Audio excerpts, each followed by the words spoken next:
Spring days, my favorites. Let's see here. There were animals here, I've been told, long before that same city ever came to be. Well, good afternoon everyone. How are you today? Okay, we are from Prose Group. Here we are consist of me, Ewo Priya Susanta, and then Jaja Hidayat, Gelang Aditama, and then Esa Widi. Okay, here we are going to discuss about a kind of literary work. It is about a novel with the title The Wind in the Willow, and there are some of a term that we will discuss in this section. First one is the general profile of the book, and then language and literary elements, and then the third is pedagogical considerations, and then the last one is the procedure to teach this novel to the student. Okay, now let us begin to the first term. It is about profile of the book. Well, The Wind in the Willow was a children's novel written by Scottish novelist Kenneth Grahame in 1908. The first copy was published on June 15th, 1908 by Mason and Co., and soon followed by Scribner's in the United States. It is alternatingly slow-moving and fast-paced, with a focus on anthropomorphized animals. This work was highly appreciated by Theodore Roosevelt and A.A. Milne. Okay, and then this book consists of 12 chapters, and also this book is the best fables book all the time. And in the stories tells not only about the exciting adventure but also the value of the friendship. Actually, this fable story is a very simple story which tells us about the friendship of four animals on the banks of the river Thames and the jungle of the England. But when you read this story, you will feel that this story is not only for the children and not as simple as a Sims, because there are a lot of life is described behind in this fable story. The story begins by the mole's name Molly. Molly feels bored after cleaning his house, and Molly wants to walk out to enjoy the bright spring. When Molly approaches the river banks, Molly meets a new friend, a water rat named Ratty. Ratty asks Molly to paddle the boat while having a picnic on the edge of the rivers. Molly feels that life is almost perfect, so Molly finally agrees to live with Ratty at the riverbank's home. These two friends will meet a variety of the exciting adventures, which like a journey of the human life. So this all about the general profile of this novel, and for the next terms will deliver by next presenters. So thank you so much. Hi there, meet me again with me, Jaja Hidayat. In this occasion, I'm gonna be telling you about the character analysis in the story entitled The Wind in the Willows. Actually, there are four main characters in the story entitled The Wind in the Willows. They are Mole, Rat, Toad, and Badger. Now we come to the first character, Mole. Mole, a young and experienced animal, is befriended and mentored by a rat. Mole is enthralled by the newness of the river bank and the world beyond his underground home. Mole, initially somewhat impulsive, make mistakes such as taking control of the bird and venturing into the wild world against Red's advice. However, he matures as he experiences the consequences of his foolish action. He proved himself a loyal friend, often putting his own desire aside for the sake of his friends. Now we come to the second character, Red, a poet, served as a mentor to young Moore. He is a loyal friend and protector of Moore. Yet he is quick to forgive Moore's youthful impulsivity when Moore fails to heed his warning. In general, Red's model patience, contentment, and responsibility. However, like the other characters in the book, he experiences the lure of adventure. Now we come to the third character, Toad. Toad has inherited his wealth and proved himself irresponsible in managing it. He is impulsive, always needing to have the newest thing. He becomes obsessed with motor cars and shows no impulse control when they are concerned, buying and wrecking car after car. The lure of money, power, prestige inspires his behavior, and he cannot control his bragging. Although he is self-focused, he does show some concern for his friends, and in this way he is a realistic character. Those adventures provide much of the humor in the story. Now we come to the fourth character, Badger. Badger, a friend of Toad's father, views himself as the elder and responsible for looking out for the well-being of other animals. He is serious and loyal. He attempts to correct Toad with good behavior, but proves largely unsuccessful in his effort to reform. He cares for Red and Mole when they get stuck in the snowstorm and shows hospitality to the other animals. He organized Mole, Red, and Toad in the reclaiming of Toad Hall. Okay, now we come to the conclusions about the four main characters in the story entitled The Wind in the Willows.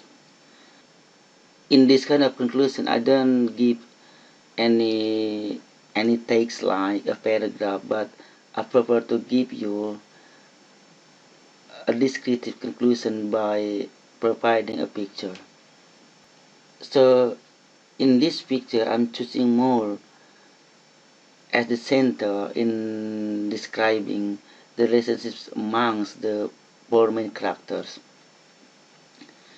From the picture, we can see here that Red, the experienced river banker, is a mentor and friend to Mole, and Toad is Mole's friends, and Badger is Mole's neighbor. So in this picture also we can see that the relationship between Red and Badger is that they are neighborhood, and Badger, we can see in this picture, is considered as a father figure by Toad, or in other words, Badger is a father figure to Toad. Okay, that's all about my presentations. Thank you for watching. See you next time. Bye. Okay, so now let's take a look at the pedagogical consideration of why we choose this literary work for the medium in our language instruction.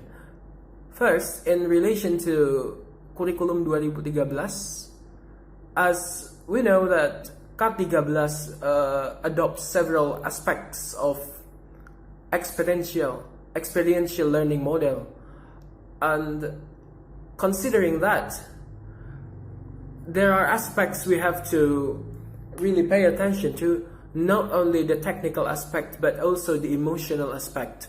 So here I would like to bring the theory proposed by Moon that feelings can be used as a tool for learning, but it can also be studied without experiencing them.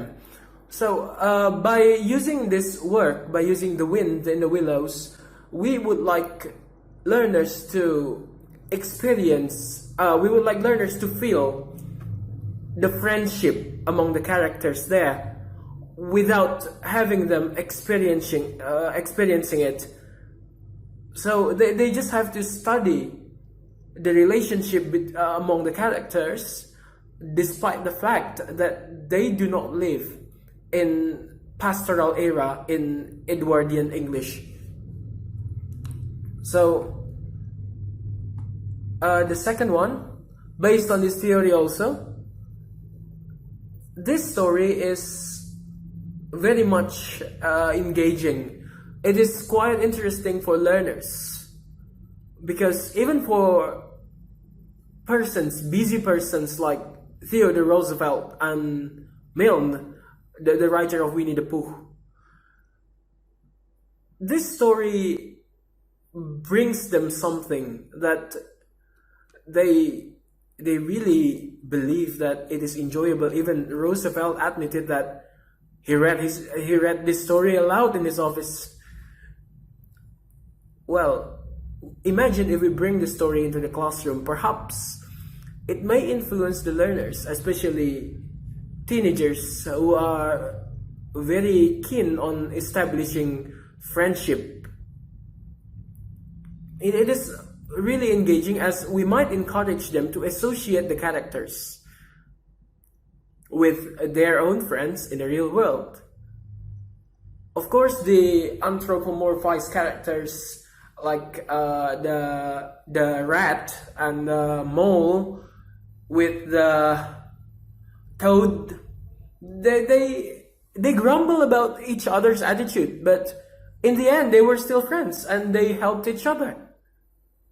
This can be related back to learners' life experiences by means that we ask learners to associate which of your friend you feel like the rat, or if a person like Toad do exist in the real world, then which type of friend is it? Which friend of yours is identical to the Toad? Just ask that kind of question. That is very educating. And the next, yes, it is based on the consideration that the writer himself admitted the rat was inspired by his own friend, Sir Arthur Quiller Couch. So it is not wrong to associate the characters with the real persons in our real lives. And the next consideration is, we might expect this story to enhance the learning process by promoting the feeling of security, trust, and comfortability among class members. You know, teenagers in language class have a problem with anxiety, because whenever they have to produce a new language, they might feel afraid to look silly. They feel so insecure, afraid of others' judgment toward themselves. So here, by bringing this story, there is a moral value that we can learn. It is the value that no matter what happens to you, no matter what your friends have done to you, you can always remake, you can always fix your friendship. So friendship is not it is not the ultimate graceful thing, the flawless one. No, it's not flawless. It can be flawed somehow, but it can always be fixed. Okay, so more linguistically, I would argue that by doing this, we facilitate language acquisition by lowering the affective filter, as Krashen suggested. And in terms of using this as a task, allow me to use Skehan's theory about task complexity here. In TBLT, of course, we understand that there are theories like Robinson and Ellis, Noonan, but I prefer Skehan here because it is a lot simpler and a lot more realistic. The first one, I consider the code complexity of this story. It is not too complex that learners at B1 CEFR level can perhaps reach 70 to 80% of coverage, because this story is not really lexically demanding. Then, in terms of cognitive complexity,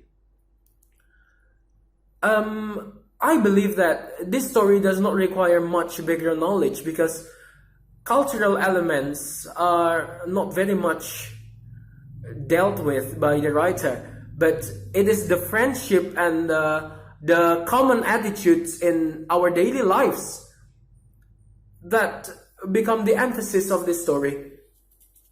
So, as it does not require background knowledge, extensive background knowledge, I mean, it is not cognitively demanding. It is not so complex. And this kind of discourse also, based on the kind of the text, this kind of discourse is not as unfamiliar as the poems to our Indonesian learners. You know that when we use poems, English poems and Indonesian poems have lots of differences, but in terms of short story and teenage or children novel, we can't see such differences. Okay, and the last one here, this story has a very familiar, predictable topic and flow. So yeah, the cognitive demand is very low, therefore. And the last one, the communicative stress. I believe that the communicative pressure of this story is the most difficult thing learners should deal with. The length, despite only 200 pages in length, but hello Indonesian learners, even university students of master degrees do not like reading. So 200 pages, despite the really enjoyable story and nice characters, might still be burdensome for our learners. Yet, when teachers can really divide this into chunks, I think the communicative pressure wouldn't be the issue in implementing this story in our instruction. That's my part. It will be continued by another person talking about the procedure. That's it. Thank you. So the next part is the procedure. The procedure of using the children novels entitled The Winds and the Willows in English classroom. The following procedure are to be conducted in teaching students in junior high school level with at least CEFR A1 plus proficiency level. And the objective of teaching this children novel, there are 5 objectives. The first one is students are able to identify the characters in this novel and then identify the past simple verb used in the novel. And also they should identify the generic structures in the novel, apply the characters that used in the novel. And the last one is learn the moral value appears in the novel. And then for the procedure, the first one, in wild activities, the teacher should give the story to the student to make them know about the story itself.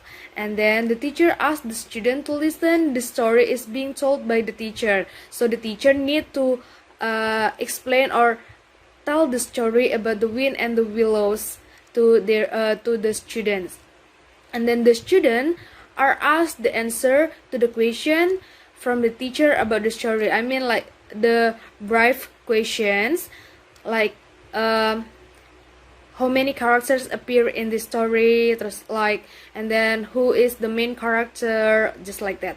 And then the next one is children are asked to write difficult vocabularies and identify the generic structure of the story. After they read the story, they might find several vocabulary that they not familiar with that. and they think it's very difficult for them, so they ask to read that vocabulary and ask the teacher what is the meaning of that word. And then the teacher and the student discuss together about the vocabulary and the general structure of that story about the wind and the willows itself. And then the students are asked to retell the story that has been spoken by the teacher in a good way with a picture series. And then after that, after the teacher are asked to retell the story, the students divided into some group with the jumbled pictures along with the story randomly give to them. So like in some plot, I mean like in the story, they might be group 1 get the introduction, and then group 2 get the conflict and they picture of conflict itself, I mean, so they can tell so what happened in that pictures. And then in this step, teacher will use TPS technique in a small group discussion. Each group will be given different pictures, as I said before. And the next step, the teacher also can conduct another activities using a picture series with the following step. The first one, the picture are stick on the wall randomly with a number, and then the student pick the number and they should stand in front of the picture and they have to retell, I mean, the story with their own words, and the other student should listen to their friend's story, and they can revise if their friends make a mistake or their friend's stories not correct. Or for another activities, the teacher can make the student learn about the moral value, and then the teacher can also give the task for the student to find the antonym or the synonym from the vocabularies appears in the novel. And then for the past activities, the teacher give the comment and also the evaluation about the lesson, and the teacher explain necessary things such as a correction and the values that could be learned from the story. And also the teacher lets the student to ask questions about the material, and teachers ask the student about the lesson and problem appears, or what their difficulties in learning this children novel, The Wind and the Willows. And for the last one, the teacher gives the student task for evaluation in a group discussion. For the task, the first one, they should describe the following aspect of the novel. There are settings, and then story characters, problems, solution, and also the endings. That's all for the procedure. Thank you very much.